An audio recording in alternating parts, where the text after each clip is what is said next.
Welcome to the One Up Podcast. I am your host, El Caballo, aka Tony, the great one, the CEO. I didn't hit no AKAs today, but you know, people complain about it. But I'm here with some of my big dogs, little dogs, medium-sized dogs. Y'all can figure out who's who. Got my main dog, Pucho, in the building. What's going on, my brother? I'm all right. Got my other main dog, Mateo, in the building. Hey, Tony. Hey, Doy, I just want to let you see something real quick. What? I want you to be very jealous while we're recording this episode. Oh, you did it. It's the fucking spire. Wow. That shit's pretty big. Pause. Pull it back up. Pause. But why do you have to pause for man. saying it's really big? Just sounds wild. That's is that a wild? light? Oh, hold on, I'll get to you in a minute. Is that a light underneath the homophobic. analog stick? That I don't think On they the other light one. up. it doesn't I light think up. it's just white. I think it's white. Oh, underneath. that would be Ding fire. the mic immediately. That shit That looks thing cool. looks so sweet. Is it heavy? Man. It is not too bad, honestly. Like It's a a little Switch? bit heavier than the Switch for sure. Like it's got a little bit more heft than the Switch, and it's got a little bit more like fan whine. But it's been pretty solid, dude. It's a cool thing. Man. That's fire, bro. I like that it's heavy or heavier than the Switch. One of my complaints initially when I got the Wii U and you held it, it just felt so light. It felt like a toy. Even the Switch feels like relatively light. Like I wanted to have a little bit more weight, you know? Hmm. Yeah, I don't think I've ever held a Wii U, so I don't know what the comparison is there. It's definitely got a little bit more heft than the Switch. That shit It is ugly. it is a little bit light. Why do you still I- have a Wii U? I booted it back up to get whatever virtual console games that's left. Doey has a thing, right? Have you ever heard of a thing called FOMO? Doey has it like Super Saiyan Kaioken times infinity. Like he did not touch his Wii U for years. Then he saw online Nintendo shutting down the Wii U shop. He's like busting out the Wii U and I'm gonna just buy a bunch of games. It's like, why? You're not gonna play them, but That shit he's makes doing sense. it. That I got makes no all sense. 3 Metroid Prime games. I got a lot of Nintendo DS games. I didn't even know they dropped Nintendo DS Virtual Console games. I got some GBA games. I got Final Fantasy Tactics GBA edition. Nice. So I think The I'm actually going to try that out. Is that the War of the Lions or whatever? No, it's the game Tactics. Oh, Yeah, really? no, Yes. the War of the Lines is the PS1 version. That Or shit is the wild. the PSP version was the War of the Lions. It's like kind of like a remaster or something. It's like that shit got a layers of dust on it. And as soon as they say we're closing down shop, I'm spending 5 G's on it. And then they hit you back later on next month. Oh, we're not gonna close the Wii U. It's doing so great now. And then- Didn't that exactly happen with the 3DS though? No, that's it. You can't even put a credit card in anymore. That was the first step. The second step is just deactivate the entire store. It's like coming in a year. It was the Sony store and the Vita store. When that was shutting down, you started buying up games and then they rescinded the shutdown. I actually didn't. I don't have my Vita on me, so. And then Good. Vitas right now are so expensive that it's not even worth buying another one. How are they expensive? Just go to the landfill. It's filled with Vitas. I don't take Vita slander, okay? It's still still shitty. it's probably the best handheld. That like just the fact that you could play like on pretty much every single Best PS1 handheld. game. I mean maybe that'll take the cake if once emulators and things like that come on, you could play more stuff. But on the Vita, I was able to play all the PS1 games I wanted, all the PSP games I wanted. You could jailbreak your Vita and play anything, and They failed on the Vita so bad. they did. That's the Sony- only problem Sony I dropped have the with it. ball. That's my only issue with it is like, bro, you guys had something way before Switch and all these. You guys had it and y'all dropped the ball. The Vita came after the PSP, right? Yeah. I think the PSP is the reason why I never even wanted to fuck with the Vita, because I was like, oh, the PSP was kind of garbage. I had a buddy that owned one and I didn't like No. it very much. Damn. Whoa, nah, the PSP is a sleeper console, bro. That console has so many good games. You wouldn't even fucking believe it. Yeah, that shit is stacked. Me and Doey spent 100 hours pretty much playing Metal Gear Solid Peace Walker. a nice little PSP game. Mm-hmm. And then they got Crisis Core. They got the Kingdom Hearts Birth by Sleep.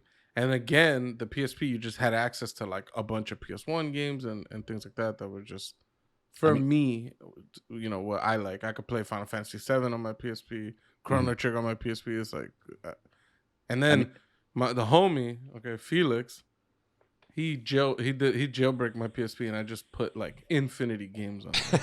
It was stupid. So. He's also the one that gave me my jailbroke DSi. Yeah.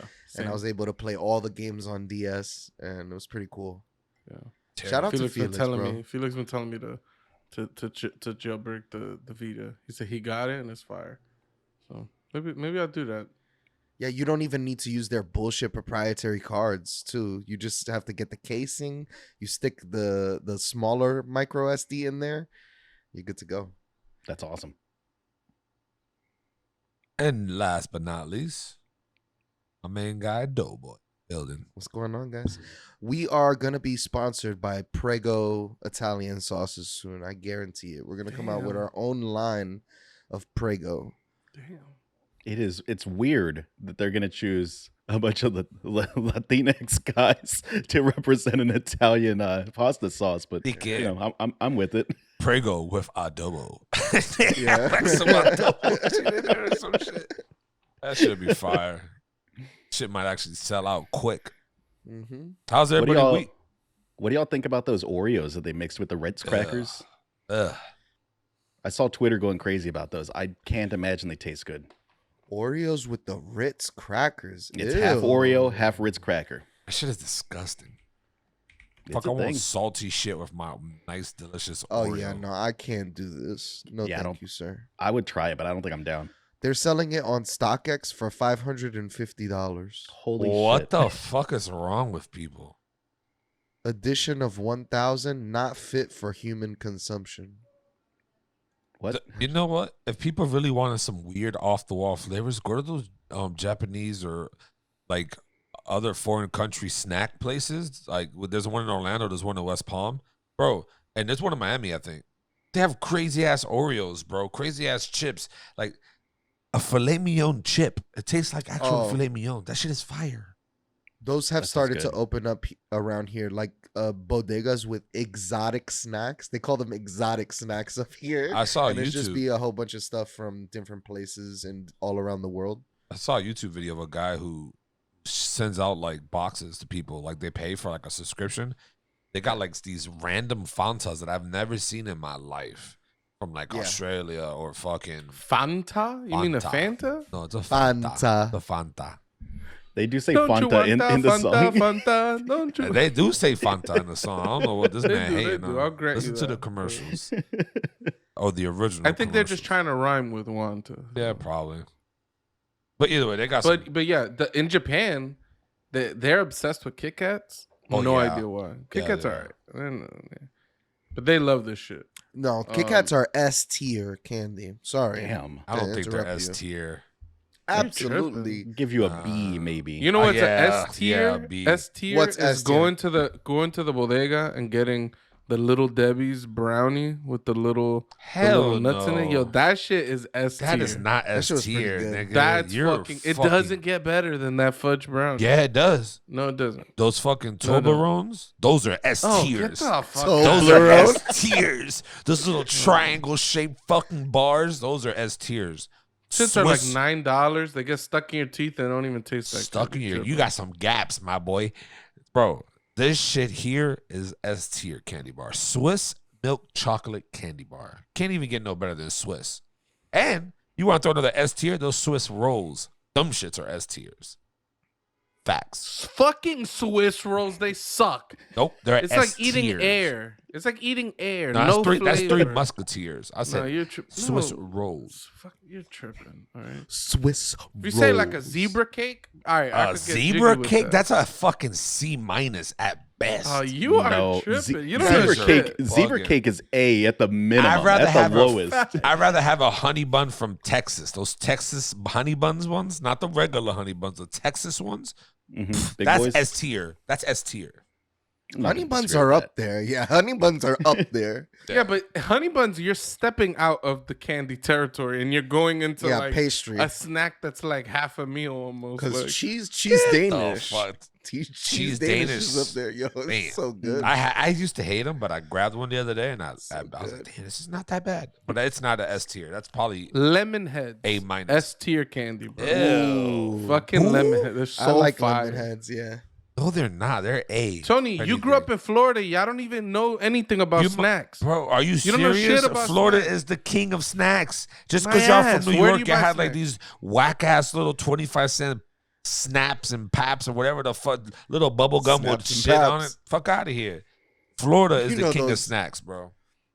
Facts. Those delicious king of snappy snacks. pappies we used to eat back in the day. Y'all boys just don't know nothing. Talking Bro, about we sour used to go to the corner with a quarter, bro, and you could get gum, you could get a caramel chew, you could get your peanut chews, Caramel you could get some chew are lemon S heads, tiers. you could get some. What were the red, the hot beans? or some Atomic shit? fire? Are you talking about the No, atomic fireballs? no, not the fireballs. They were like little red. They look like little red kidney beans. Red Devils? No, not Red Devils. I can't remember the name. Red Hots. Yeah.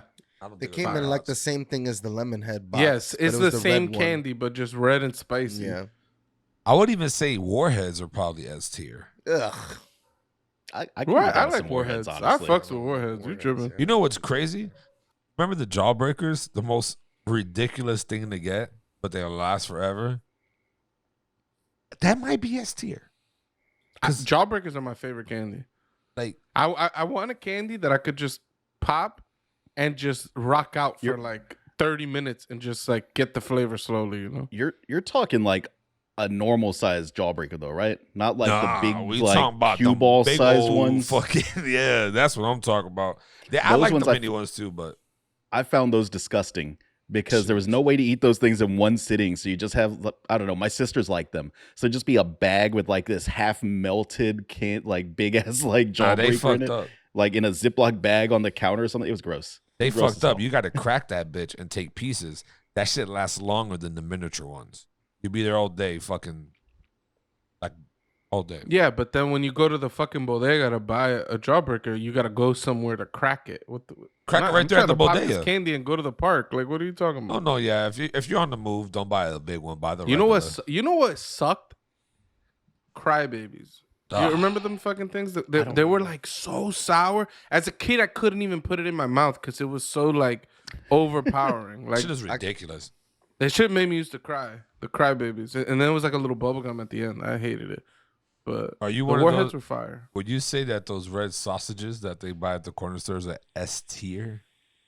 Little, I hate Ew, That those shit is bloody. disgusting. I hate bro. them shits. Niggas used to get it out of them jars and here's a Pickled little is red dog. pickled, right? Yeah, I don't know Pickled? what it is. It's like it's a pickle red sausage. These And they have- motherfuckers used to buy this shit off the What? ice cream trucks in Florida. How does that make sense? Ice cream truck will pass by and you get a pickle red sausage I have in never a bag of red vinegar, yo. Ugh. And they used to eat the sausage and drink the fucking bag. That shit stank. That's a It Florida stank. thing, bro. I Yo, think. that shit stank. I couldn't. That shit made my stomach turn, bro. That's Yeah. like those people that swear by drinking like apple cider vinegar like twice a day or whatever the hell. Oh, no, that actually helps out with your stomach. I ain't gonna. hold No. you. People swear by that. I That don't shit think it's cured true. me. That shit cured me of stomach pains. I was going through it. I took that one night. I woke up the next morning. I was fucking living life, loving it. So you just needed like an acid? You could have just take like a little bit of lime or something. Nah, that shit was You didn't need to direct. drink no fucking apple cider. That shit was direct. That shit was like a nuke. Just dropped right in there in the island. Boom. You could have Just ate a cleared Tum everything. and been just as Tums don't do it for me. eat a Pepto Bismol. Wait, so y'all have all spent time like in the real South, like Texas. I'm never sure if Texas actually counts the South, right? Have y'all ever done that peanuts in like a Coke thing? Is that shit good? I've only ever seen it on the internet. I've never seen anyone do it in real life. People who eat wet peanuts are not from this planet, my boy. That shit is disgusting. Bro, I went to a Listen. party, bro. Not only did I break my back at this party, Oh. this was a terrible fucking Oh, party. I you've broke told that my back story. at this party. I ate the fucking palest uncooked steak ever. I forgot to mention that there was a guy who pulled up with the boiled peanuts. He was like, yo, I bought these A1 boiled peanuts. And I'm like, you know what? I see a lot of signs around here about boiled peanuts. Like, all right, I'll give it a try.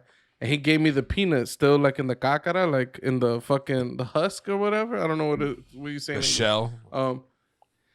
And I'm like, I was asking like, oh, do I just crack it open or what? He's just like, nah, you just pop it like that, like so you could eat the whole husk of a peanut after it's boiled. So I'm like, interesting, yo, bro. When I put that in my mouth, it was an explosion of water, bro. It was like a bomb in my mouth, and it had all these weird spicy flavors, yo. I was gagging. I was like, and then I went outside and broke my back. So you could imagine how that day went for me.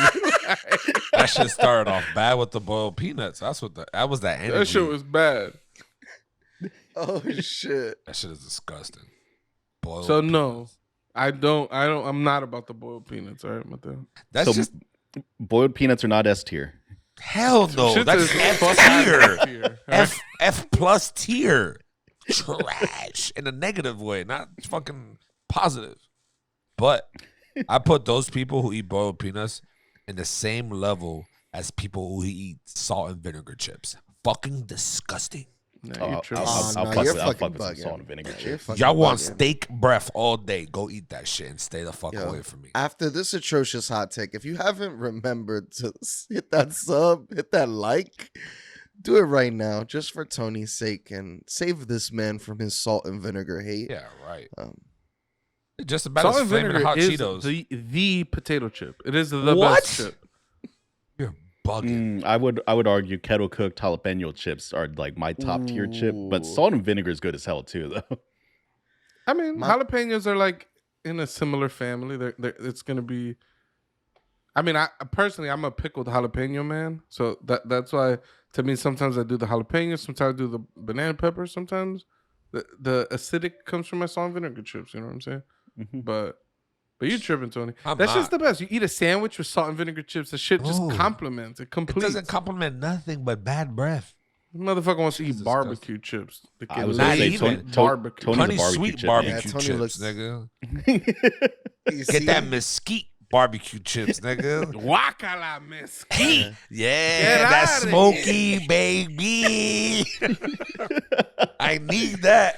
I Yeah, want that's- this hot breath shit, nigga. Fuck out. All these flaming hot Cheeto niggas. Get out of here. Fuck Yeah, out of I'm here. not I'm not a fucking with none of fan. that. Yeah, I'm not a I fan do- of the I- hot I do- chip. I do Bro. like hot Cheetos. Talking about a flaming hot Cheeto. Yo, I got some chicken from the spot around the corner called Chicken Fire. And I'm like, they're like a spicy chicken spot. I'm like, all right, fuck it. I'm like, I usually get medium wings. Like, I could eat hot wings, but I like the flavor of medium. So I'm like, I'll just get medium. I copped the medium chicken. Chicken tenders. That was my second fuck up. First, I picked medium. The second thing I did was they were like, "Oh, do you want 2 or 4 tenders?" I'm like, "Oh, I'll get 4 fucking tenders. What do I look like eating 2 little tenders?" Like, they failed to mention that what they call tenders is a fucking chicken breast. So I got 4 like breaded chicken breasts, But like you fried got- chicken.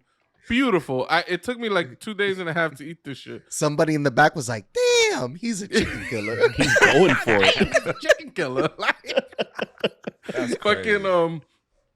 Yo, this chicken. Later, I saw what they call medium on the receipt. It says medium, and then in parentheses it says very hot. I'm like, what? Why would they do that? Like, bro, I was eating this shit. Yo, my mouth was. I was a fire breathing dragon. Yo, I was like, you ask my wife. I was like, I drank so much water. Like, it was stupid. Oh my god! So wait, Man, I you want have- to try it again, but a lower heat because the chicken was good. It was just too spicy to really enjoy. Have y'all ever eaten something so spicy that it immediately gave you hiccups? Nah. No. I'm not familiar with that. There is this chicken place here in Austin, and I only have had their like second hottest like spice level they have, and that shit was so spicy it immediately gave me hiccups. I took a bite of chicken, had hiccups the rest of the time I was eating. It's miserable. It was Damn. awful. Terrible. You know The hottest thing I've eaten is the halal sauce. That's the hottest shit I've ever eaten. Bro, this chicken fire takes a shit on that halal sauce. Oh my god! Because I could eat the halal sauce. My mouth is not that bad. Mhm. Halal sauce just comes out hotter than anything. Bro, the worst is like I'm gonna enjoy this halal food. It's so but I'm tasty. gonna fucking dread the shits that are coming later. I'll be sitting on the toilet like Yo, and the bidet changed the game because you flush that Yes. bitch with some water and they'll wash the heat out of there. Back in the day, I just used to sit there with like a ring of fire until I could like wipe it away. But then you wipe too much and your ass gets raw. It's complicated. You got to use the right amount of halal hot sauce. Right? If you go Yes. too far, you get fucked in the ass. That's I'm all. pulling a That's all I drax gotta say on y'all about that. boys. Y'all weren't even paying attention. I thought, did you see that at all? I saw that. Yeah, I saw it. For a half second there, I was like, Is he Tony frozen? said his internet speed was fine. Did this man just freeze? Pulling that drax on y'all boys. I was waiting for someone to notice it. But yo, talk about spicy foods. You know the best way to not kill yourself with spicy foods? Is to like and subscribe to the One Up Podcast. You can find us on Spotify, Apple Podcasts, Amazon Music. We're all over the fucking place. Come fuck with us. Come fuck with us. Also, don't eat spicy fucking foods. Simple. I hate spicy fucking food. I hate it. You're missing out. I'm not. I want my taste buds. I want to enjoy every flavor. I don't want to have burnt on top of beautiful pechugas. Imagine I'm eating a pechuga, but I can't enjoy it because my mouth is on fire. Fire. Yeah, I mean that would be too much hot sauce or too much heat. But a little bit of heat sometimes unlocks like interesting flavors. Like I've been eating rice and beans my whole life. One time I just put a little Tabasco in there and mixed it up. And it's Changed just the so game. fucking delicious. That's the way I eat my rice and beans now. That's the same Like- thing for me with pizza and ketchup. Leftover pizza. Changes the game. Changes the game, boy. Changes the game. Ah, he laughed. Yo, you Oh. just yo. His,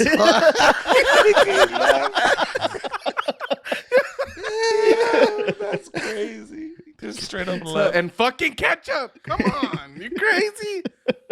Just saying. what is this pizza and ranch shit? Ugh. Ugh. I'll do pizza and ranch over pizza and ketchup. You're bugging. any day. No, facts. Because I mean, you know what? this is why it's a good. First off, I'm not a ranch guy. I would do pizza and blue cheese, but I get my hot wings, and then I put hot sauce on the pizza, and it gets to halal levels of heat around here. When I be putting the red pepper flakes, I put the Tabasco, I got the hot wings. So sometimes I gotta hit a little dip in the blue cheese just to balance, you know.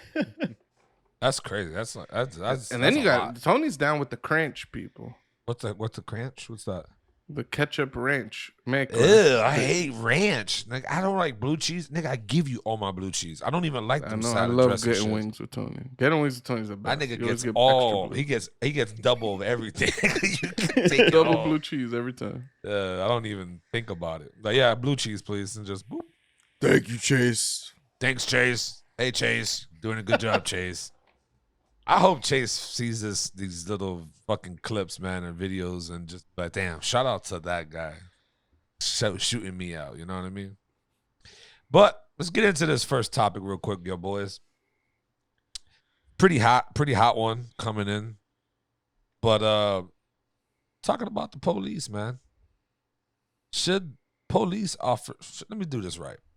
Should police officers have to protect people? Is it a like if they're not at the scene or doing something and they see something off in the distance or something going on, should they be forced or have to defend everybody?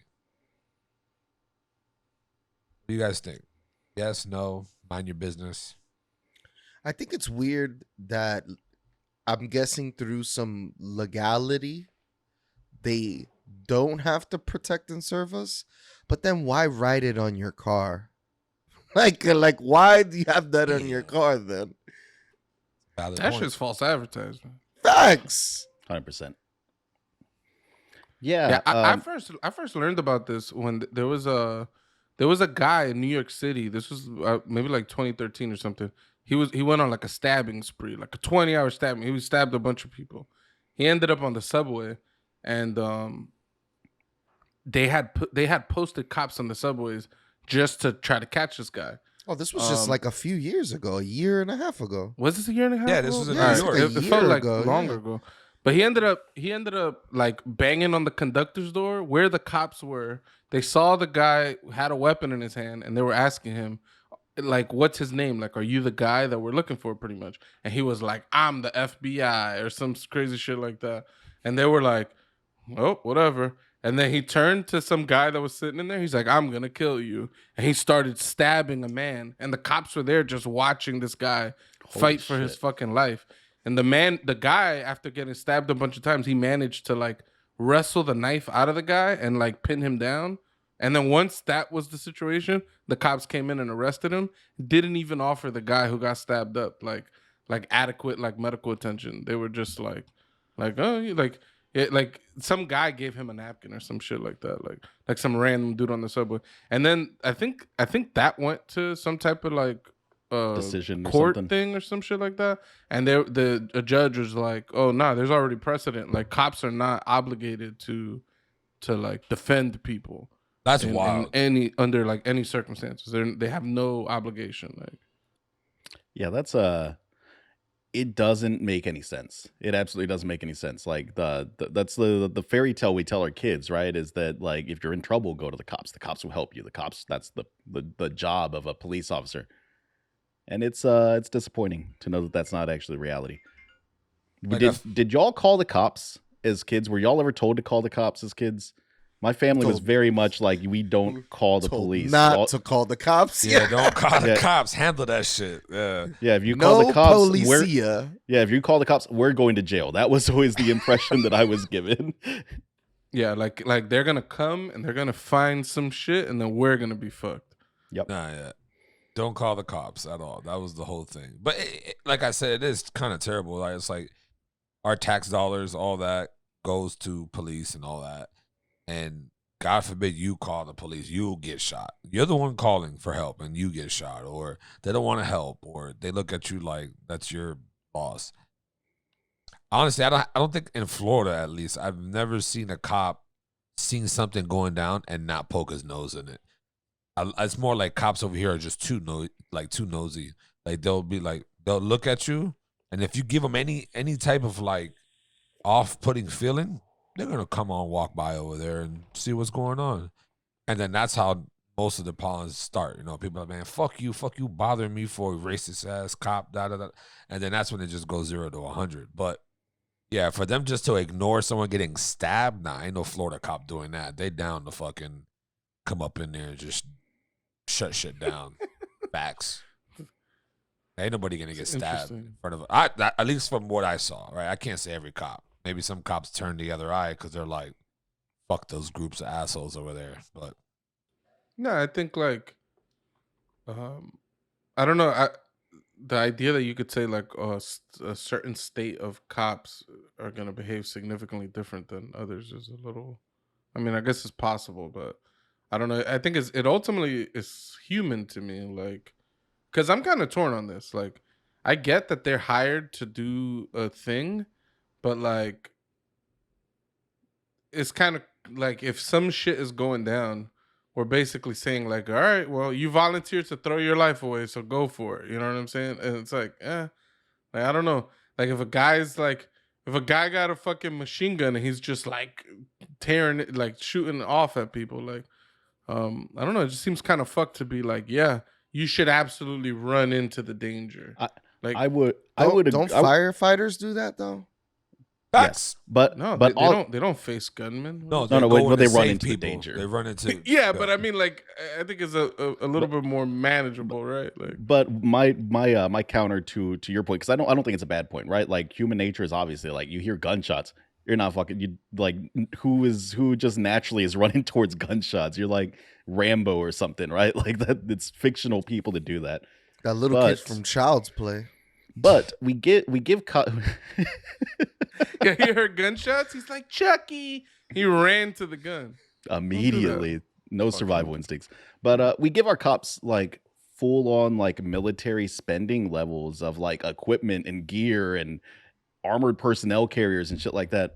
So I don't think it's ridiculous for us to expect them to run into danger. Why are we buying you body armor and AR-15s and grenade launchers and tactical grenades and shit if you're not going to run in to save the day?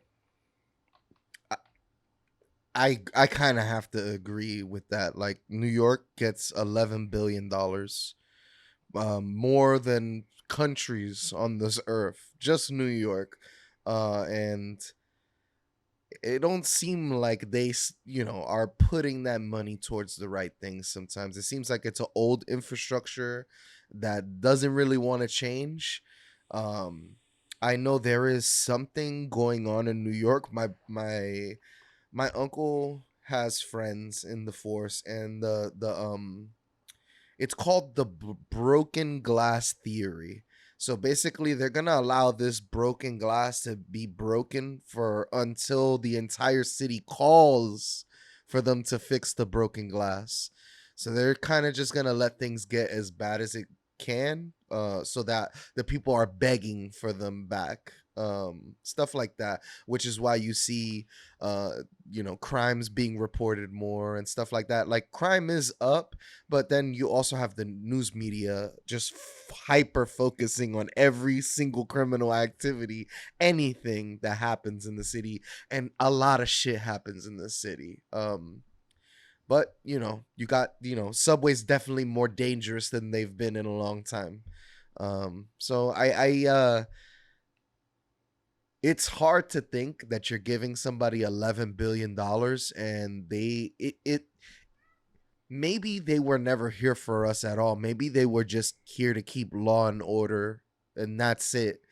And like anybody who goes beyond, that's when they have to, come into play. It just feels like they never really were here for us to begin with. It's kind of like the country's little army in every single city, and they just so that you can't steal. So you have to pay your taxes. You have to do this. You have to live under this like social code that they've constructed. It's what it feels like. If they really aren't here to help, and I know there are a lot of good. I'm not saying that there's not cops that go the extra leg to do and help people, because I've seen it. But you got September 11th, all those cops died, all those firefighters died. They were trying to help. You know what I mean? Like those people will forever be heroes, even the people that survived and now they got cancer from breathing in all that building dust, shit like that. Like those people will forever be solidified as heroes. And but what does that really mean? Everybody is talking about this hero shit. Cops don't want to run in buildings because because what it is to be a hero has changed, and cops can't be heroes now and stuff like that. So no cop wants to take up the step. But it's fucked up though, right? Because the narrative, and especially with like shootings, things like that, is that what stops a bad guy with a gun, right? The narrative is that it's a good guy with a gun. If anyone's supposed to be a good guy with a gun, it's supposed to be the fucking police, right? Like they're the people that we pay to be good guys with guns. They're the ones that we paid to train and run these scenarios. And so it's kind of fucked up that they don't have a legal obligation to put themselves into the way of harm to stop bad people doing bad things. And just real quick, it's Memorial Day weekend. Shout out to all the veterans and all those out there serving. I know everybody. My cousin, shout out to my cousin. He's in the Army right now. I have another cousin that's a police officer. Shout out to you guys. Your jobs are not easy. It's not like we overlook what you have to do.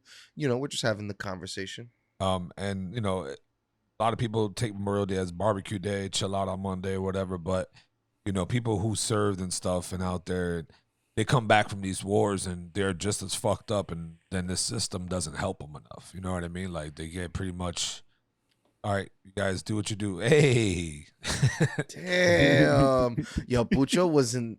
Damn, you see that? She forgot egg and cheese bagel. Yo, that's fucking with the Fanta rack. Nah, that's probably fruit Let's punch. just enjoy this with Bucho. I'm sorry, I'm about to enjoy. It's a Tropicana berry. Ooh, damn. Back to the 08. Damn, that's just like that's like 05 maybe 04. Yo. Nah. Oh, actually, yeah. That was a thing back in middle school too. But yeah, shout out. I mean, back again, Memorial Day weekend to all the veterans and everybody who served. Thank you. And it's not always about partying and shit. It's about people who did the ultimate sacrifice and lost their life for this country and stuff. So God bless you. We appreciate y'all.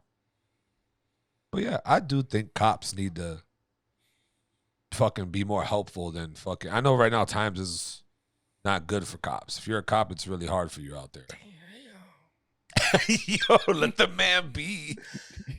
This man eats all the time on the pod. He wants to focus in on Pucho. I'm hungry. I am so too. Now when I see that shit, these colors don't run with the blue American flag, I'm like, y'all don't necessarily go towards shit either. Sometimes these colors don't run, but sometimes they hide in doorways and just watch. Damn, we talking about Texas? No. Think about how would they like criminalize something like this? Like, think about it. Like, you're gonna now go to jail or lose your job because you didn't run in and get yourself killed. It's like, it just seems like a no-brainer. Like, fuck it, I'll take the punt. I ain't gonna die. Like, I think that going to jail would be extreme, right? Like, maybe you could make an argument that there could be like what is that, like manslaughter by negligence or something like that. Like, maybe you could make that argument. I'm sure that argument has been made in court before. Maybe that's where this precedent came from, because I don't have that information in front of me. But losing your job, yeah, I don't think that's an extreme measure if you're failing to help in a situation. If like shit went down at my job, if we lost power and there was a bunch of equipment that failed or something, and my boss hit me up, he's like, "Hey, I need you to come in and do this thing." I was like, "Nah, I don't feel like dealing with that." Yeah, that's a beast. I would expect to be reprimanded. I would expect to be probably fucking fired for that. I mean, you're a cop. You know what you sign up for. You know what I mean? It's not like you're a volunteer officer. Like, how they have the old people. Like, they're not there to fucking really. No, they're there to call the cops. They're not really there. You know what I mean? But if I'm a cop and I'm a school cop and like me personally, I think just me. If I hear gunshots, I'm gonna go towards it with my gun, see what the fuck's going on. You would go towards a gunshot? If I was a cop, like, yeah. If I was a cop, yeah. If you were a cop, I think you're saying just you. Yeah, just me as a civilian? Nah, that's not my job. If that shit comes towards me, and I got mines, nigga, you ain't. That's a pressing matter at this point. I was gonna say, Tony, you're a brown man with a gun. You run towards those gunshots, you're getting put I'm gonna down. get shot. Yeah, I'm gonna get shot. They're gonna be like, "Oh, that's the suspect." Pa, pa, pa, pa. I'm dead. I'm gonna pop on a badge, like a little name badge, real quick that says "good guy." Officer, what was that dude? That kid, dumbass name is Scream. Dewey Cox was his name. No, not Dewey Cox. What was his name? The dude in movie Scream, where he sucked his dick with the vacuum cleaner. He put the dick in the vacuum. I think his name was Dewey. Yeah, Dewey. I think his name was Dewey. He sucked his dick with a vacuum. But like, yeah, no, he like gave him masturbated with a vacuum cleaner. Like, he didn't suck his dick with the vacuum cleaner, but do they cover that in the Scream movie at some point? Yeah, in the funny version, not the original Scream. Scary movie. Scary movie shit. Yeah. Mateo's like, I gotta go back and see this. I didn't. What? I was like, what subplot is this where he just casually mentioned this? This is the Marlins Villains classic. Scary movie 1. Shit's funny. That's a classic movie. But no, yeah, if I'm a cop, yeah, I run into what's going on. If there's a fight, I run in there to break it up. Someone stabbed, yeah, you run in there and stop it. Like, do what you got to do. You know what I mean? Like, just that shit happened in Philly, too. Kid walked into the grocery store and started blasting people. How did this guy not get a scratch on his body? How did he not get shot? Like, he said, oh, he walked out with a gun in his gun pointed to his throat so the cops didn't shoot. I don't know. Shit's weird. Shit's very weird. You would have shot him after he posed no danger? I wouldn't have been outside waiting for him. I'll tell you that much. It's like, don't kill yourself. If you do it, I'm gonna kill you. At that point, I might have told that man, pull the trigger. Go ahead, shoot yourself. You just killed fucking 13 whatever amount of people, innocent lives for no reason, bro. For me, I would. So for me, I like to. well, I don't like to, but I wanted to talk about what about the guy that was in Las Vegas? If you were a cop, you hear heavy artillery coming out of a fucking hotel room and shit, and you're running towards that. Like I heard he got into I heard one of the security guards ran away, and I think he got press charges or something like that for like not going up. But yeah, like I've heard like even in that instance, those police were like shitting their fucking pants when they heard like the amount of times he was shooting. Apparently they were outside of his hotel room for a while in the stairway waiting for like the green light. Nah, the green light has already been lit, nigga. You got to go in there and shoot that man down.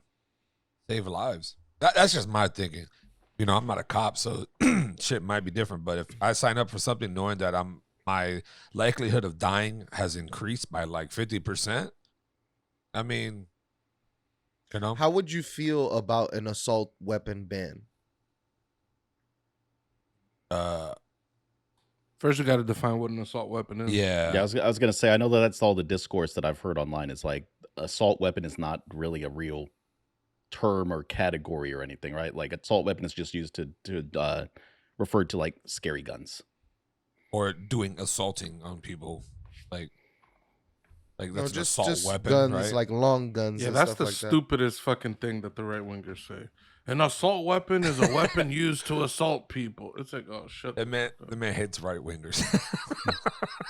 No, I don't hate them. I understand a lot of their positions. I know where they're coming from, but that's just a stupid one.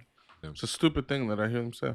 I've seen it on Reddit too. People like those are all the comments that I've seen. Like, but yeah, I mean, you have to go and see what's an assault weapon. What are we saying when we say assault weapons?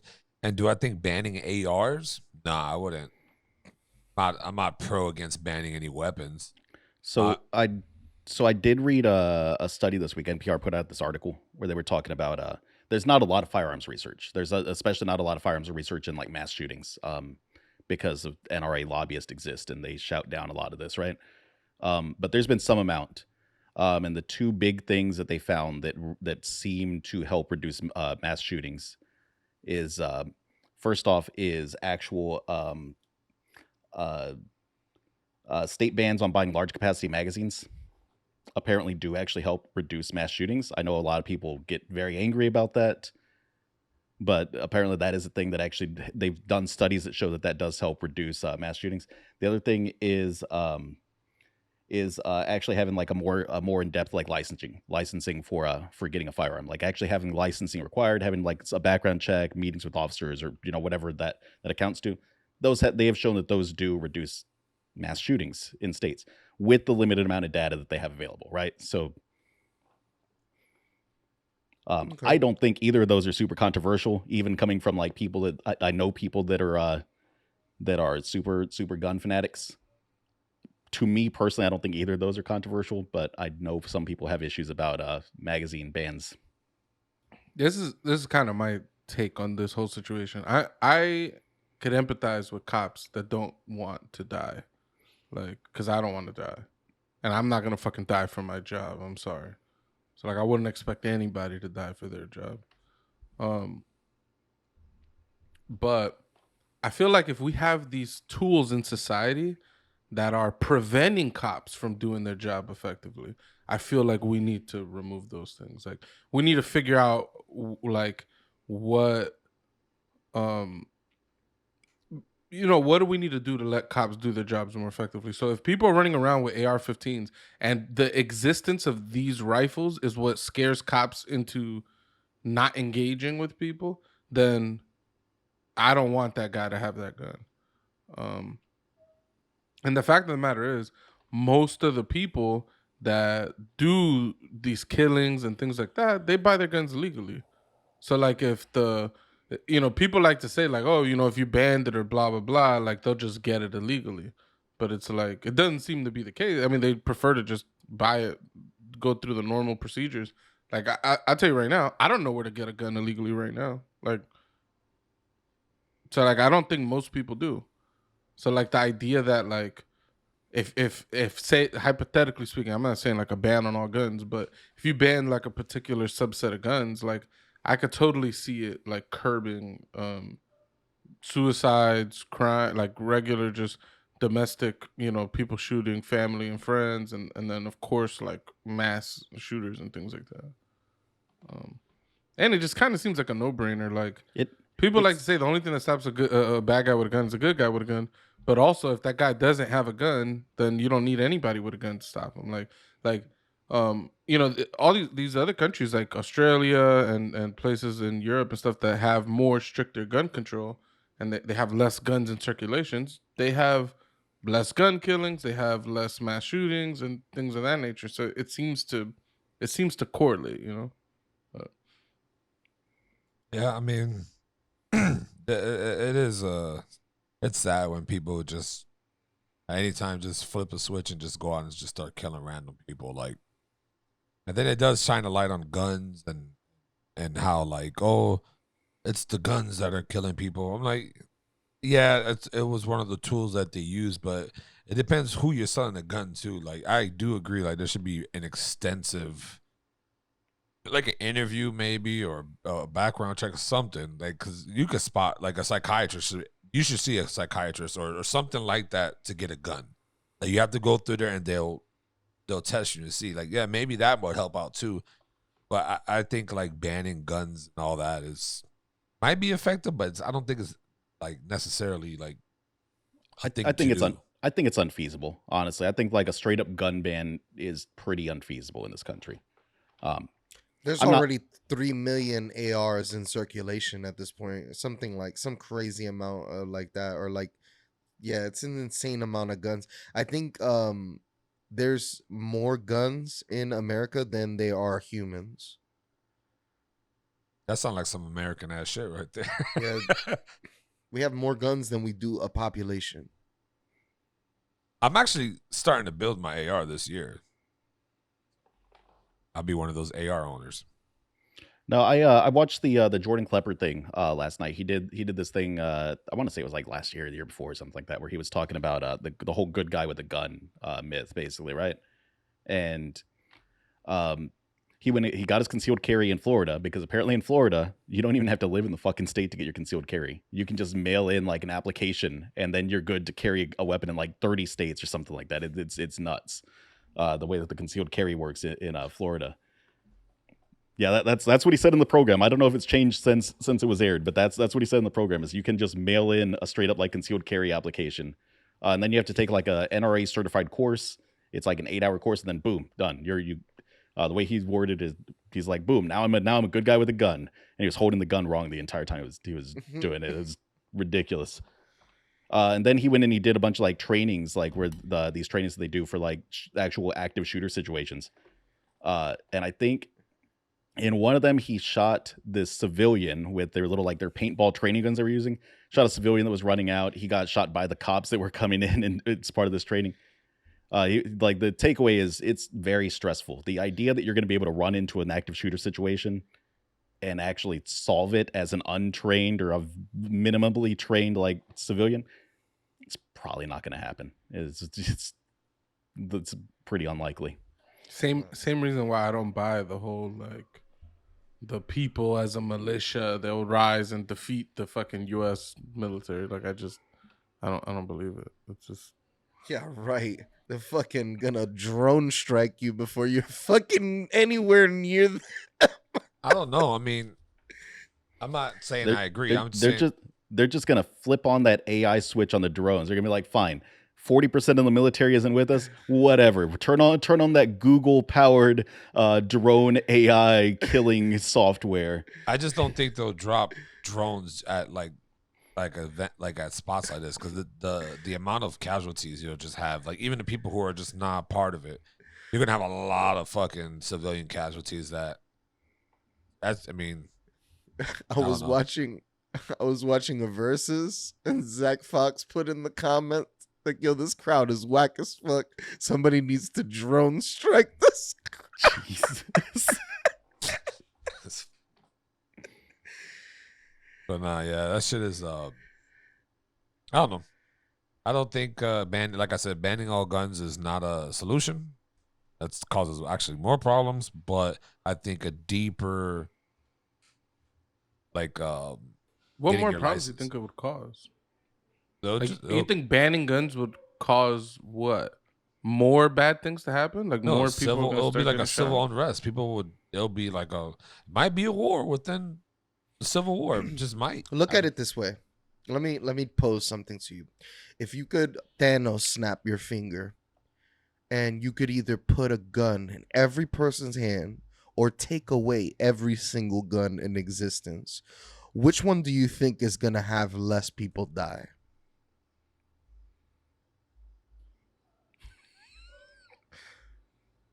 It's I mean, funny I'm how actually long gonna. you're I'm thinking just gonna about it. actually say this. I'm gonna just say this, right?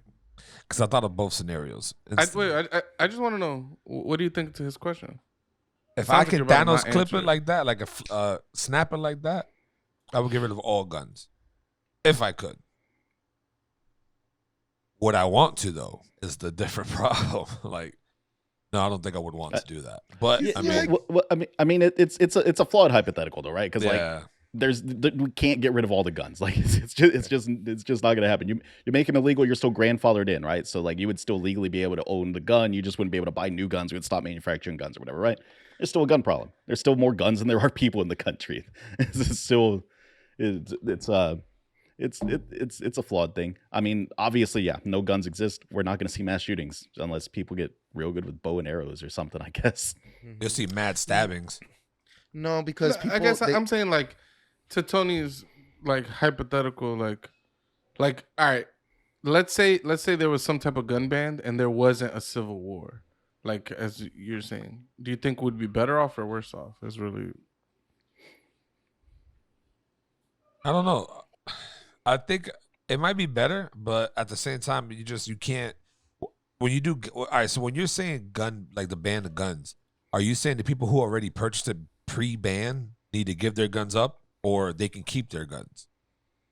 It would depend on the way it's implemented, right? Because like Australia, I want to say did like a buyback program, Yeah, right? They did a buyback. Yeah. And I think Which I think you can own long guns specifically for hunting or something in Australia now. Or there's some shit, but it's a very complicated and like in-depth process, I believe. and they're not banned. Like you could buy them. It's a procedure in order to get the gun. You can't be a fucking 2 days after 18 walk in and walk right out with a rifle like you could in the U.S. Like. I think you can legally own guns in the UK too, but it's also a very complicated thing. And I think I've read once that like you have to keep your gun at like the police station or something and go and like check it out of a locker or something if you're going to go hunting or target practice. And that Fuck. seems a little That's excessive. hard. That seems hard to implement in the United States. I don't think we get I don't think we get our gun culture to that point where it's like, oh yeah, the cops are going to hold on to your guns. And all these crazy people that think they're going to use their guns to protect them against the government are going to sign on for that. Not only that, they don't have enough lockers for that. It's like, you know what I mean? Like, think about it, bro. Like, our friend of the show has like fucking 40 guns and one safe type shit. You know what I mean? Like, they have that many lockers. Like, come on, it just don't make Fair. sense. I don't know. I think banning certain types of guns and then implementing some type of buyback program to encourage people to give their guns up to the state. I think we'll see some positive impacts from that.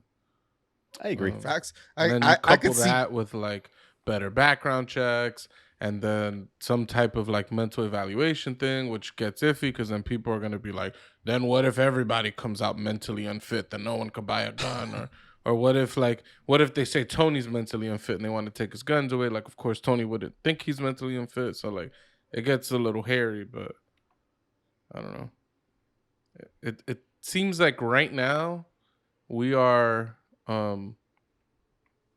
Doing nothing. like comfortable doing nothing about this. Like everybody's like, oh yeah, it's so fucked up what happens, and half the country's like, yeah, we got to do something about it. The other half's like, nothing could be done. There's nothing you could do that would prevent anything from happening. And it's like, okay, I guess we do nothing then. Like it just seems silly to me.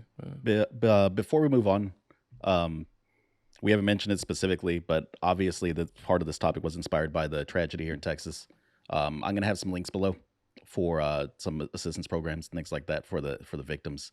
A Spooky Tales, which is a podcast that I love, just did a little mini segment where they read out they read out the names of the victims and gave like little blurbs about them a little bit. It's a really good read too.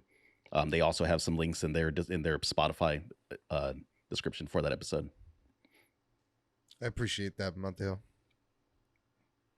And if you haven't done so already, ladies and gentlemen, don't forget to hit that like button, subscribe to our YouTube page. We're on Facebook, Twitter, Instagram, TikTok, every social media and audio platform.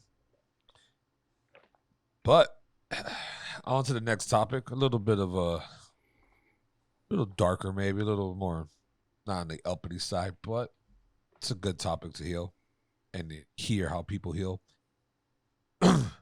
How do you heal from things that hurt you in life, where it's a death in the family or a close friend or being cheated on?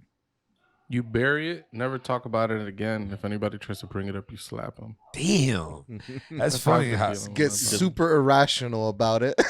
Just heavy drinking. Like, is no, obviously. That's not what The we worst do. part. The worst part is that as men, it's kind of like what our boomers did, like our parents, and they just bury it deep and until you bottle it up, and then it just pops, and one day you're just yelling at somebody and they're like, "Sir, this is a Wendy's." I mean, it usually pops when they're drunk too, like, because when you're drunk, your emotions really come out. Like, you just at that point, you just don't give a fuck. You just say what's on your mind. But yeah, that shit is I used to deal with death like that too. Like, when I lost my grandmother, that shit killed me, right? And I just kind of like, now I kind of look at it like, oh, somebody else dies. It's like, fuck it, I'm not even gonna, like, I'm gonna feel sad, but I'm just not. Like, I think my grandmother passing away, I just let all my emotions just kind of went with her. I just be like, all right, another person died. I'm sad, but I'm not gonna really, I don't know, I guess feel hurt by it. I don't know. It's weird. Like, death affects people so differently. Everybody's different. It affects everybody differently. It's just, some people shut out, some people cry for days, some people don't eat, some people drink more, some people look for drugs. It's not an easy process, but with time, all heals everything. Like, it would heal all wounds. You know what I mean? You're still gonna be sad. There's a certain smell, like, I miss my grandmother's fucking oatmeal pudding that she used to make. I don't know what that tastes like anymore. Like, I miss that taste, that smell. I miss my grandmother's, like, hugs and her crazy shit that she used to do, her antics while she's driving. You say, hey, look at that. She'll let go of the steering wheel and look to the left. Like, no, you still gotta you still gotta focus, Grandma. What's going on with you? That's where you get that from? No, bitch, I don't even do that. Don't play me. I don't do that. You're Nigga, worse I than let that. go of the steering wheel and look out the window, Yes. though. When have You I almost done that? crash into parked cars. I do that for no. See, now you're flipping the script. This is what I hate about you. You flip the script. I used to scare you on the passenger seat because you just be there nonchalant, not doing shit, and I'll just do a little weave into the car, and you be all, "Wee!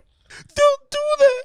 Oh, why you do that?" It's like, I'm not gonna hit the fucking car, though. You know, old school Doey would have been the easiest person in the world to abduct. You wouldn't have to even blindfold him because the second he got in the car, he was on his phone and he had no idea where you went or how you got there. Yeah, bro, that's just the worst. Like, yo, you're a co-pilot. You want to be. He always wants to sit in the front seat. Like, yo, if you're in the front seat, you got duties, conversation topics, radio playlists. Like, I got Pucho the other time we rode together. It was random. We rode together somewhere. I don't know where.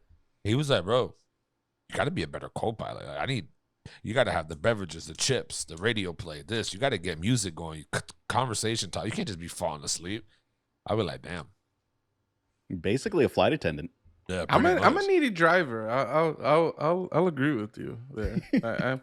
I'm like, why haven't you prepared a water bottle for me? Like, I'm thirsty, dude. Like, yo, this music is trash. Are you catering to my needs? You know, I don't know. Yeah, you guys, my wife. When I be driving, I'm a little needy. I could be needy, but what the fuck? Deaf. Sounds How like to deal with somebody's deaf over here and stuff. screaming like a chicken in my house. Oh, Yeah, no. Like, you know, how to deal and all that type of shit. I've grown up.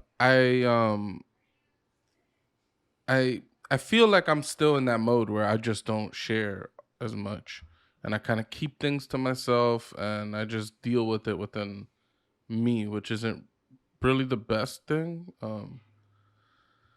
But unfortunately, it's how I was raised, and I mean, I still do this. Like, I don't really talk about my problems very often.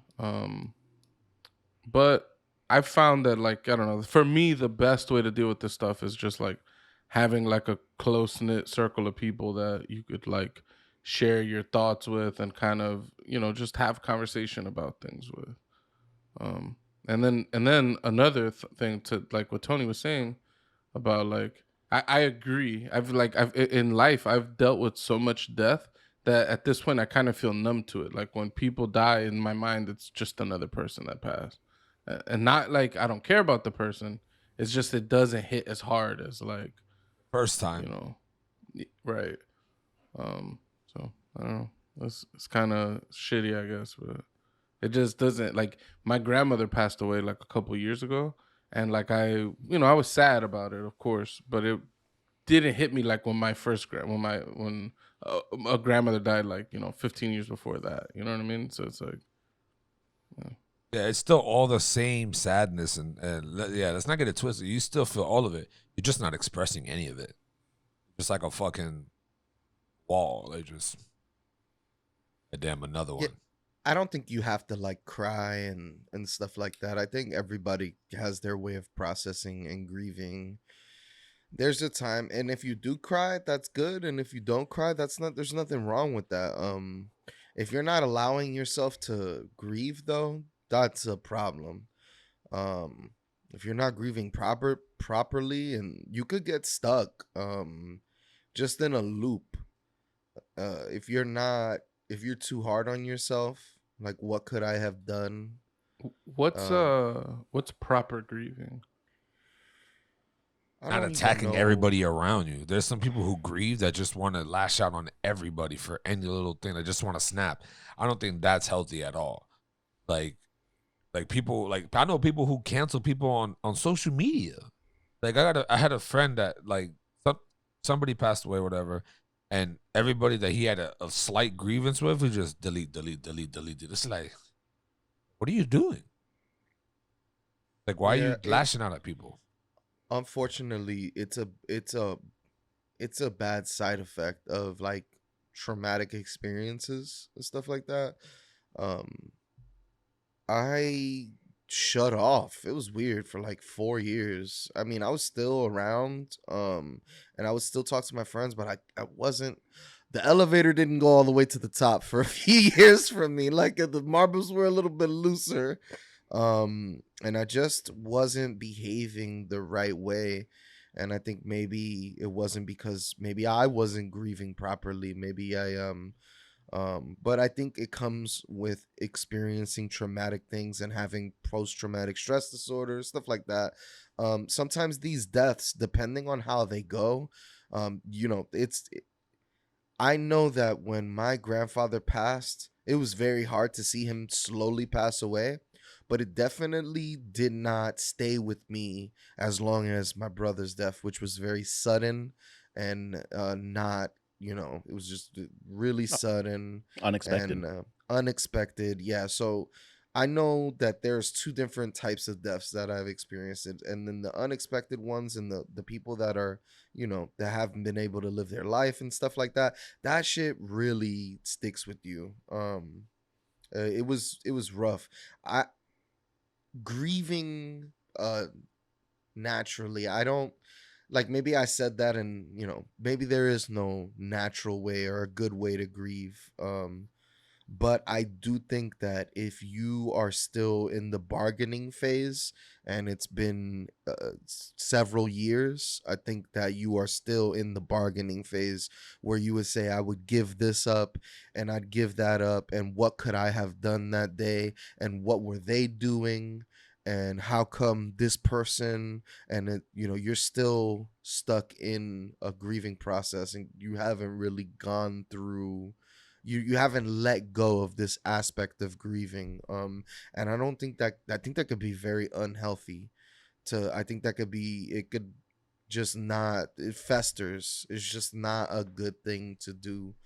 um So I haven't had a lot of deaths in my life. I've had a couple of friends that have ended their own life early since I got into my 20s. Um, and as far as like family deaths, I had my grandpa passed away, but I was fairly young, so it wasn't really like a thing to fully comprehend and like process. Then I had a couple of cousins that passed away, but same kind of thing. Like, wasn't super close to them or was super young. Like there's Mexican families are big, right? So you have a super extended family. So even though it's a cousin, it's not necessarily a cousin you see more than once every 4 or 5 years or something, right? Yeah. So I haven't had a lot of experience.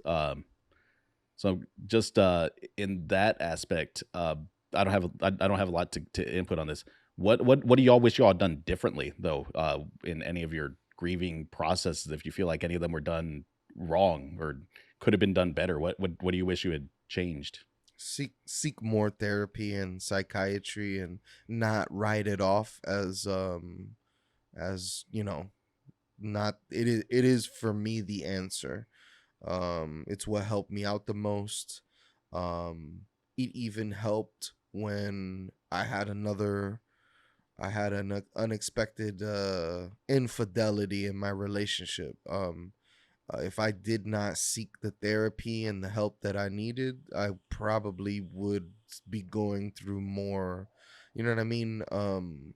You blame yourself a lot, and I got through it pretty good with the therapy, and I wish more people seeks, because we don't have all the answers, and your friends sometimes don't have all the answers. You know what I mean? Enough. You can talk to somebody who could give you a better, outlook and aspects. I didn't even do the therapy for a long time. It was more just once I got the right medicine, and there was less of a chemical imbalance there, and I became less irritable. It helped in a lot of ways, getting therapy. No, yeah, I mean, what's crazy too is like, as far as death, like the grieving part of death, I feel like versus being cheated on and grieving off of that is a little bit like the cheating on is way worse than the death. Like, cause it's What do you like, mean? Well, and Give me an example. well, being cheated on you definitely has a lot more like bargaining and a lot more of that. Like, what could I do yeah, different? you know what I mean. How? Yes. Yeah, so that's why I'm saying like that's a little bit more difficult in the way of like death. It's like, damn, what should I have done? Like it's past tense now, right? It's like there's Yeah. nothing you really can't do. But with a person cheating on you, it's like there's stuff that can be done, it can be fixed, and so you're always in the question mark land. It's like I could do this, no, or like you're going back and forth until one day you just wake up and be like, I don't give a fuck. Once you get over that hill, the I don't give a fuck stage, then you start healing. Then you start like just not caring and letting things go. It's like, Well, your life is on hold until that point, right? When you've been yeah, cheated on, your life is just kind of on hold because you're like, maybe we'll reconcile, maybe we will be able to work things out, and you're just kind of hold yourself back a little bit.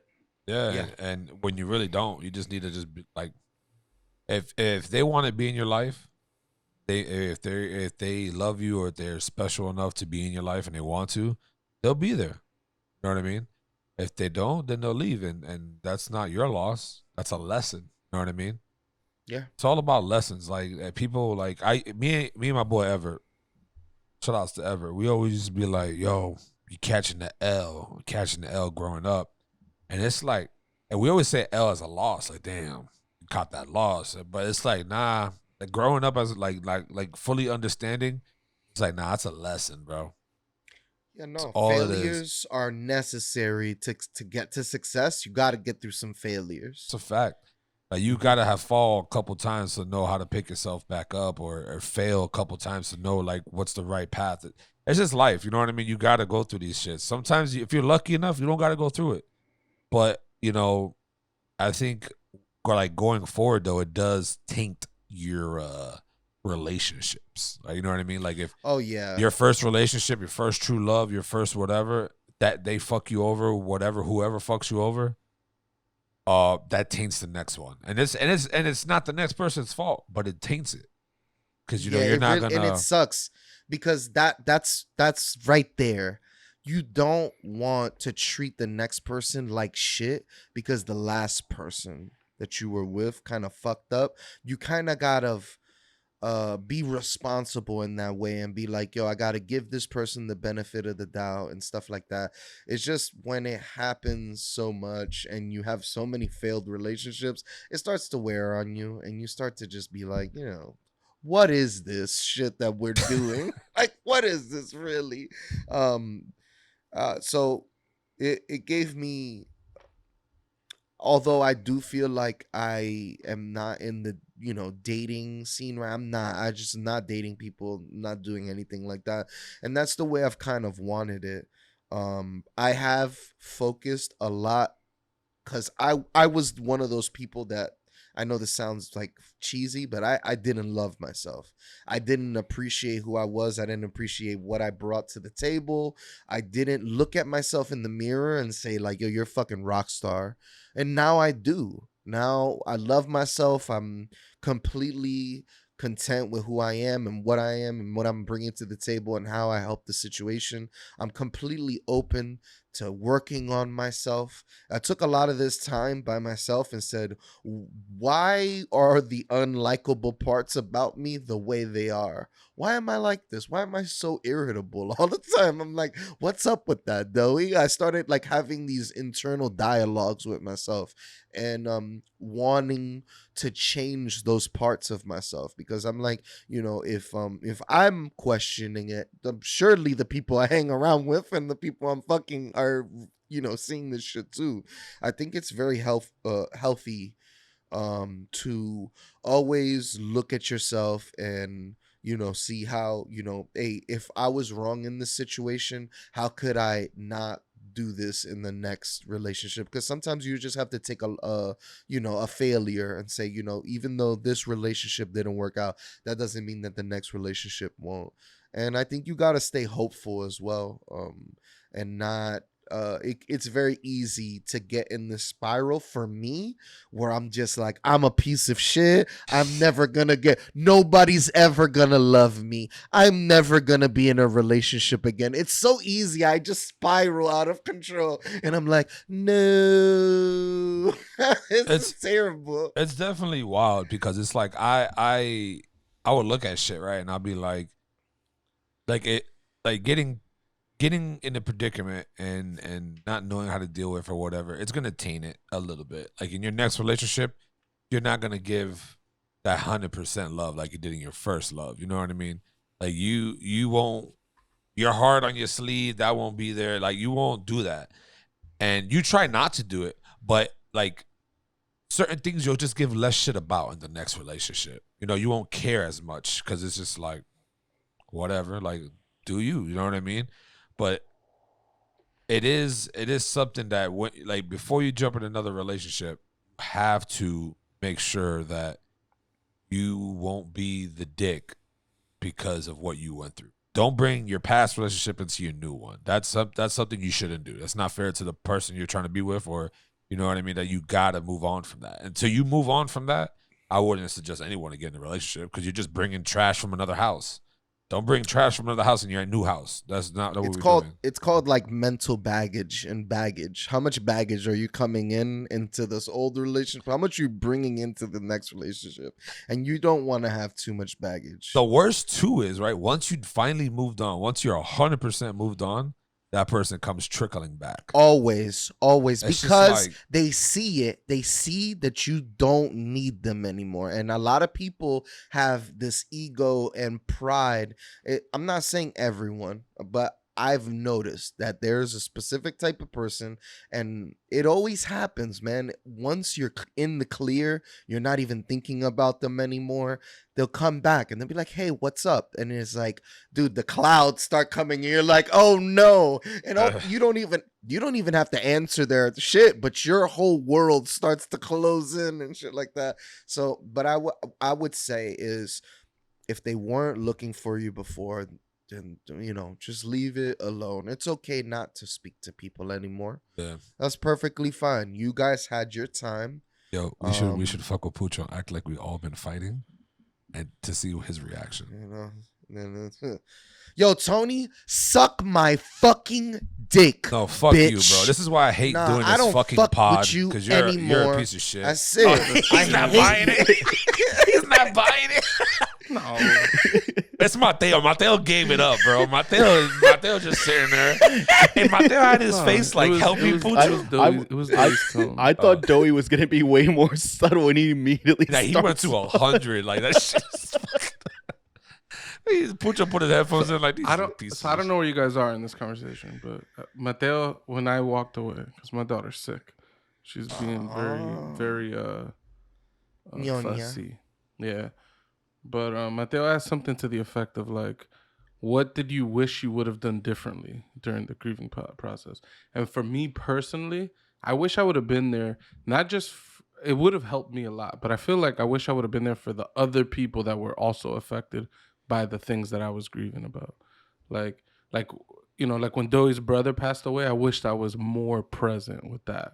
And when one of my cousins passed away and he left, 3 siblings that were grieving for him and I wish I was more present and more vocal about that.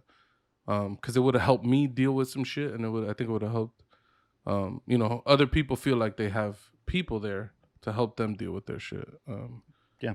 But where we're at right now, Pooch, we're talking about grievances and how it's different from relationships, like being cheated on versus death, and how cheating on is probably a little bit worse because it's like now you're left with a lot of question marks in a way, and not in a way of like value, in a way of just like the unknown. Like when someone dies, it's like everything's past tense. Like, damn, what should I have done? What could I have done?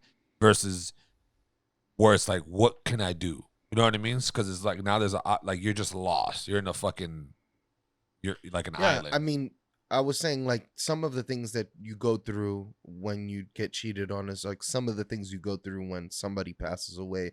You get some of these bargaining, like, I would do anything to have you back, baby. I love you. You start to just, I'll give it all. It's like and, self-pity, I guess, maybe. Is it close to it? No, it's maybe? just it's like kind of the same thing where you're bargaining. Oh, what could I have done differently? You're just hyper focusing on the past, and hindsight's 2020. You're gonna look at things and be like, yeah, I could have done this and I could have been better in this way. But at the end of the day, we're all growing and we're all learning. And I think the best method, especially for relationships, is just to be very transparent in what you want. Like very, very transparent in what you need. It's not cute all the time, but I think open door policy is the best policy. With the whole cheating thing, I don't think it's as bad as like the world makes it out to be. Like, somebody cheats once, they're a piece of shit for the remainder of their lives and they deserve to die and all this. It's like, I think that's, beast. But me personally, if I was dealing with being cheated on or something, I wouldn't be able to proceed with that. I don't think. There's obviously some like, it works for some people, like trying to fix the relationship and go to counseling and all that type of stuff.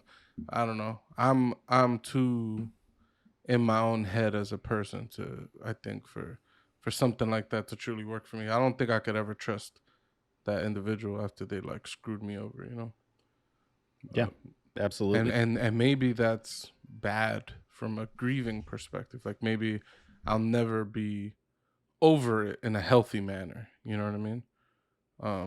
But yeah, I just wouldn't know how else to deal with it other than to just throw it away personally. I mean, it's why you see a lot of like rocky relationships where someone cheats on them, they get back together, they break up, they get back together, they break up, and it's just this like, it feels like this cycle. It's because it's tough. Like I think it's possible. I do think it's possible to reconcile with someone that has cheated on you. I think it's possible to let go of the pain and the hurt and the anger and the frustration and the anxiety that comes along with that, right? Because like you get back together with someone that's cheated on you, and what are you doing? You're worried that they're going to do it again. You're like, if they get in their phone, maybe you're going to be overly worried about, oh, who are you texting or something like that. Like there's concerns there. But I think it's possible to work past that. But most people aren't putting in the work. They're not able to get to that point because it's tough, right? You just get stuck in a cycle. Yeah. Vicious cycle. But I mean, like I said, that's definitely a part of life. Like, there's ups and there's downs. It's just how you deal with it, I guess. Always ask friends or seek professional help. You never know, so they can definitely shine a light on your dark days and try to bring you back. But no, yeah, you're definitely key thing. Like I said, you don't want to bring that taint or that baggage into another relationship. Kind of have to just like let that be in the past and heal, and don't bring it to the next person. It's not their fault that your partner was a piece of shit. Absolutely.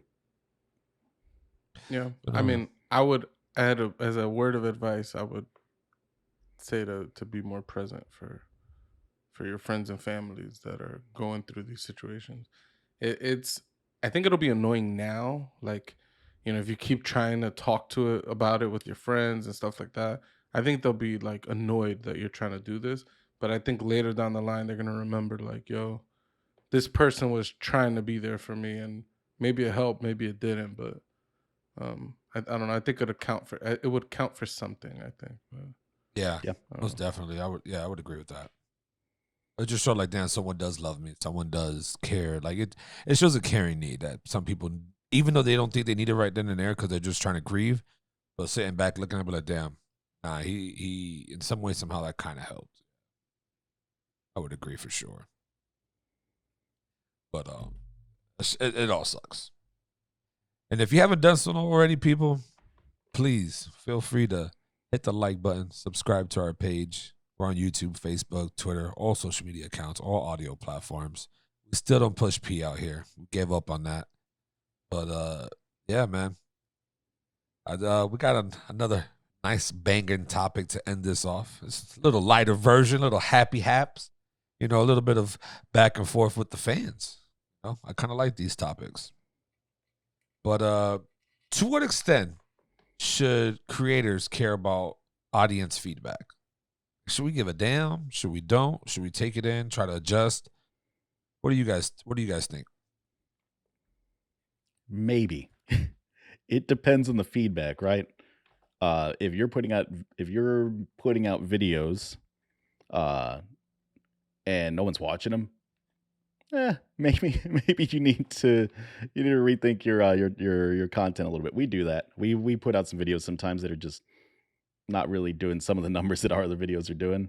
And granted, we're a tiny podcast. We're pretty small in the grand scheme of things, but I think it's important to watch that kind of feedback. We also have been known to get some kind of hateful comments on Twitter and YouTube comments and things like that.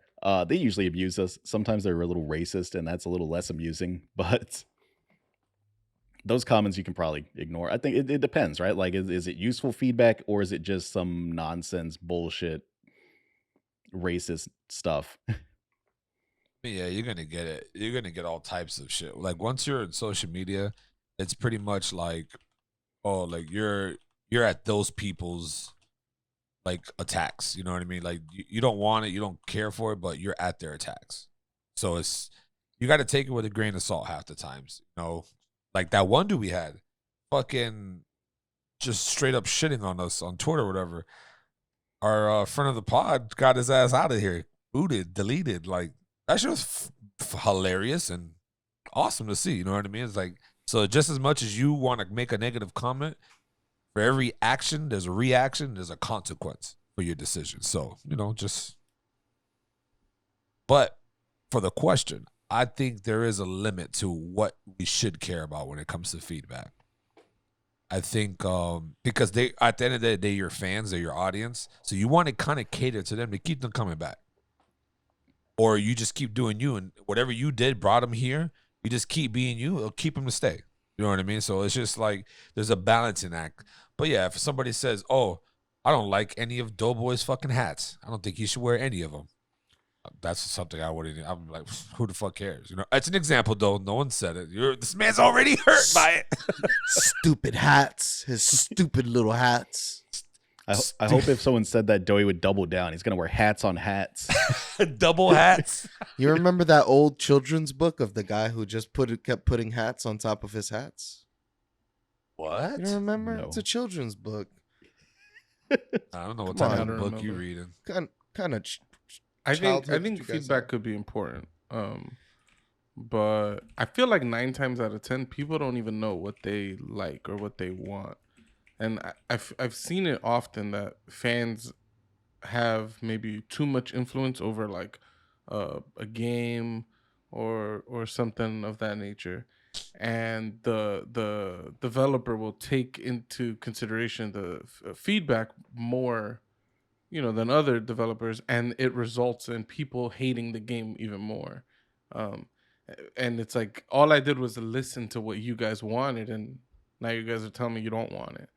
So it's like, there's certainly a balance. I think if a lot of people are telling you that something is broken or something is bad or the way that you do things is hateful or something, it's worth reassessing and reevaluating within yourself. Like, is there some merit to this criticism, Yeah. But I don't think you should be blanket, like, taking people's suggestions and implementing it as like, because they're a fan and that's what fans want, But Hmm. good job on fixing Sonic the Hedgehog though, because the first version of Sonic was a little rough. I have a theory. I think it was intentional. Yeah. I feel like if they just came out with a Sonic movie, people would only care like a low, medium amount. I've never more caps for sale. I don't That is remember this. if they put that on the shirt, I would wear that because people out here be capping. Think about it. I just started something right now. Someone who's watching is gonna make a shirt and they're gonna do that. Hey, Doey, send me that on Messenger. All right. All the thumbnails is coming, boys. So yeah, my theory with Sonic is like, I think if they just came out with that movie, people would only care like a very low amount. People don't even like Sega that much. People didn't play that much Sonic, all that shit. But I think they intentionally came out with a horrible fucking design for Sonic, knowing that there would be a feedback that would get people talking about it. Because it was so obviously bad that I couldn't imagine people that have spent years honing this craft would say that that's passable. You know what I'm saying? I don't know. There's no other explanation to me other than it was a publicity stunt. Which is, I mean, that's good.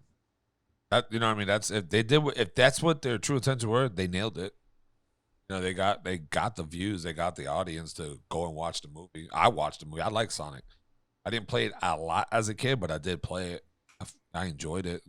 Getting fucking hit and then all your coins is gone and then fucking gotta run and through and shit was a fun game. But yeah, the movie was great. That movie was so much better than I thought it was going to be. I haven't seen the second one yet. I don't know if any of y'all have seen the second one. I find the second one subpar. Okay. But it was good. I don't think it's like, oh, you gotta go and watch it. It's good. I like the way they introduced Knuckles. Yo, can I get in on this IPTV thing? That shit's already shut down. Pelican Bay. Last time I let somebody in, Pucho got fucked. Damn. For months. That shit was just locked down. Like and I don't even want to talk about what I'm doing. I'm just saying this shit is just locked down. You tripping? Yeah, exit all this shit. What's wrong with you? This nigga though, the feds. Now you're doing the who's. No, I just want in. No, you can't. It's an exclusive club. I want you out. You're just gonna bring problems to me. Damn, though. You got one day to renew, okay? We got fights this weekend. We got. It's basketball already games done. I watched the game last night. Perfect. Because when I put the game on last night, it said you needed to renew your account. That's crazy. I put the game on last night. Wouldn't let me watch it. It said it was over with. I was like, oh, nah. Purchase. Get it back.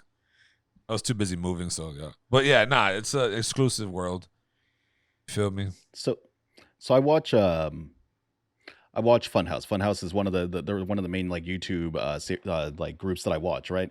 And their cast has changed a lot over the years. They have a lot of people that come in and out. They've had some scandals. They've been a YouTube channel for a while, right? So they've had a lot of growth, a lot of changing faces. And it always cracks me up reading through the comments in their videos because everyone is always just talking about how they miss like the old Funhouse, and it's so wild to just think that they would listen to them, and I'm glad they don't. I like that they're pushing new content. I like that they're expanding and diversifying, and their cast is a lot more diverse now. It's not just a bunch of white people on camera. Like they have like a trans person. They have people of color. They're growing and becoming better. But I mean, so that is definitely an example of not necessarily listening to your audience, which is great because Boo just talked about this before. How much of it is like a groundswell of people actually saying this thing, and how much is just some like a handful of really loud assholes? Yeah, I would agree. I mean, there are people saying in the comments, they're like, "Oh, we need to replace Doe with a female, bring more females in the pod." I'm like, damn. As a CEO, I don't think I can do that. I was wondering what our first scandal will be.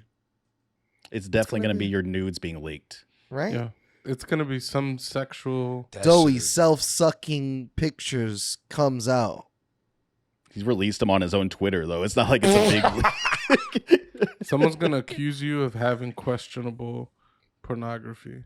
And everybody's going to go, he is the sexual deviant. I wonder if it's true. And you'll be absolved of all the accusations, but you'll be tainted. It'll stick with you. It's sad. Yeah. I do have a new favorite comment of all time on one of our videos. Oh. So I don't know if y'all remember this from our last recording, but Doey was telling a story about his testicles. Yep. And we released that little section of that as a short. And my favorite comment was, "This caught me violently off guard." The guy under it was like, yeah, the short before this was about how to drive a screw through wood without breaking the wood. Without splitting the wood. That was hilarious. That's funny. That's a nice. I mean, shout out to the fans that actually take time and comment, and the shit's awesome. We read it and find it hilarious, as you can see. But so do you guys think, right? Let's say for example, we start getting comments like, "Yo, you need more females, or you need people of color, or a white guy, or whatever." They start throwing this at us. Do you think at some point, do you be like, "Oh, we have guests here, right? We can swap it in with guests." But if they're saying like, for example, like, we need a main star that's a female at least, or or a woman as a main co-host with you guys, like. You get so many comments. Like, do you think that shit forces you to change it though? Like, do you think you have to alter it?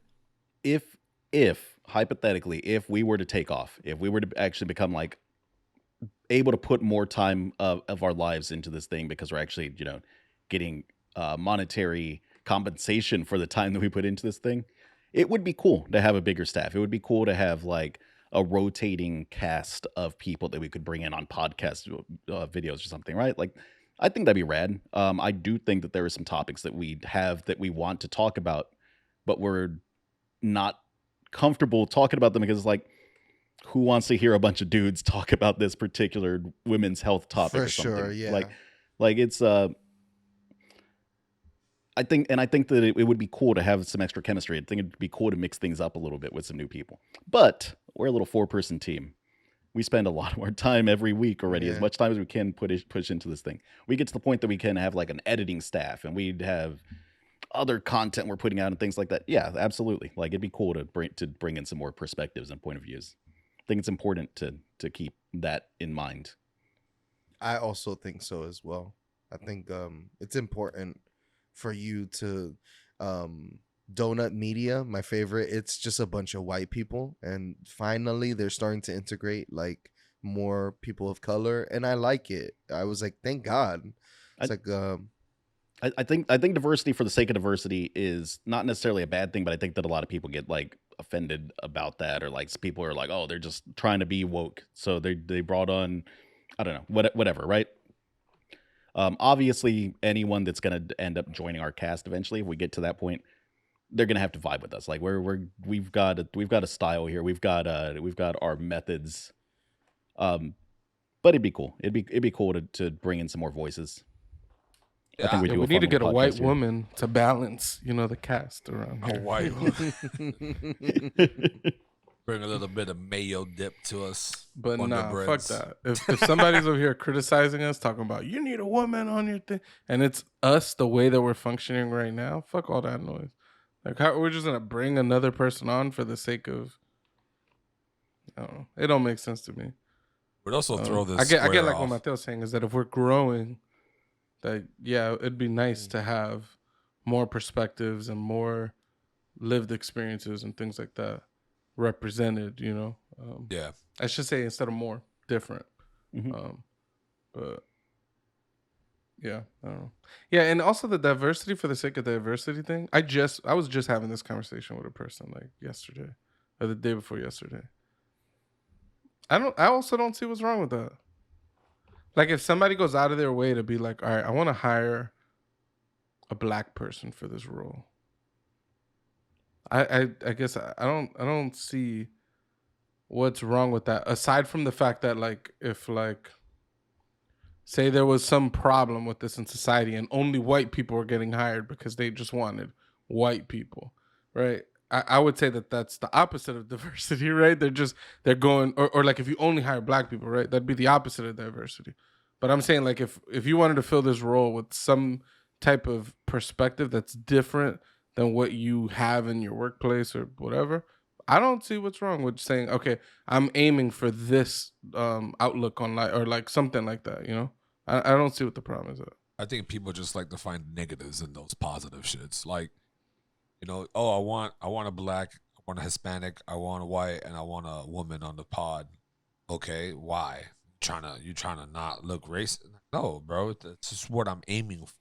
Different aspects of life bring different views, bring different problems, bring different agendas. So yeah, like having different, you know, I'm Mexican and Puerto Rican, Mateo's full-blown Mexican, you're, you know, whatever, Dominican, Cubans, whatever the fucking case may be.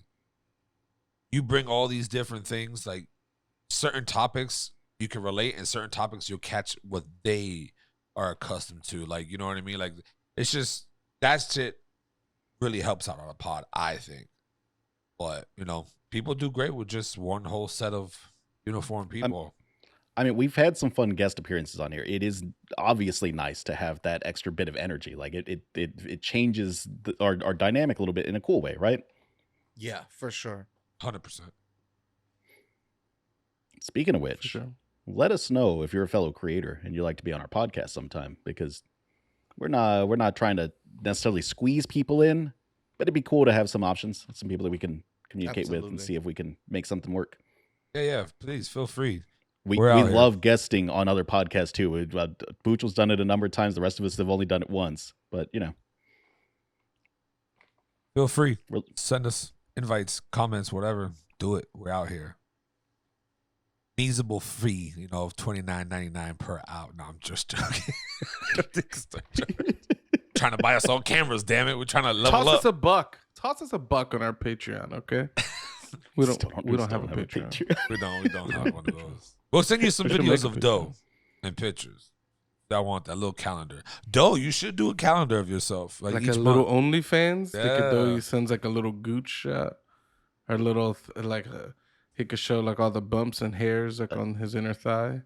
Just like one of the, just The ingrown hairs? Yeah. A 2023 swimsuit calendar of Doey. Mm-hmm. You know, I it'd like be where this is going. You know, it'd That be sounds shocking that shit disgusting. actually sells. If that shit sells, I wouldn't mind keep doing it annually. Just be like, yeah, fuck it. Everyone gets a month. Mateo, you got to get a couple months. Pucho got to get a couple months. I got to get a couple months. Just throw it in there. Fuck it. I want all the winter months, but because I live in Texas, it's just gonna look like a summer like photo shoot. That's hilarious. But nah, man, if you terrible. haven't done so already, hit that subscribe button, hit the like button, follow us. We're on all social media platforms. We're on all audio platforms. We don't push the P. We're not going to push the P. Fuck the P. We move on from that. But yeah. Yo, P just got Rico acted. So, yeah, we definitely not pushing P around here. Yeah? YSL? Yeah. Oh, shit. Tony's talking yeah, about- wow. Yeah, I'm thinking about that's something Gunna's else. Yeah, song, now yeah. it hit me. Now it hit me. Yeah, Do that not shit. push P around here. For the feds, especially, we do not push B. Or IPTV. Or IPTV. We don't push none of that shit. But So speaking of comments on videos and things like that, I heard you got a list that you want to go through. Oh no, it's not ready. Oh, sorry. No, Not yet. no, Doey doesn't have a list he wants to go Yeah, through. I just started. But we can do some. I can just read off of the top. Shout out to Wiz from the bar, my boy. He comes up to me every time I'm at the bar, and he has something to say about the pod to me.